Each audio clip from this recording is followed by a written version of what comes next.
Hello guys, welcome back to my channel @Bhavani బావ్. Let's prepare aloo Manchuria. దానికోసం ingredients 2 potatoes, ఇంకా అవి క్యూబ్స్ కింద కట్ చేసుకొని హాట్ వాటర్ బాయిల్ చేసుకునేటప్పుడు కొంచెం సాల్ట్ వేసుకోండి.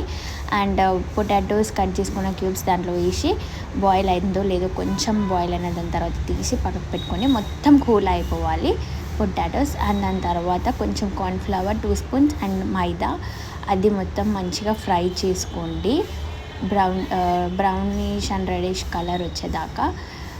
అండ్ దానికోసం సాస్ కోసం కొంచెం ఆయిల్, దాంట్లో జింజర్ ఇంకా గార్లిక్ వేసుకోండి, onions, green chilli and capsicum 2 నేను వేసుకున్నాను, and pinch of salt, tomato sauce, schezwan chutney, soya sauce and this pepper and కొంచెం వాటర్ వేసుకొని మిక్స్ చేసుకోండి. దాని తర్వాత ఆలు మనం ఏదైతే ఫ్రై చేసుకున్నామో అది వేసి కొత్తిమీర వేసుకొని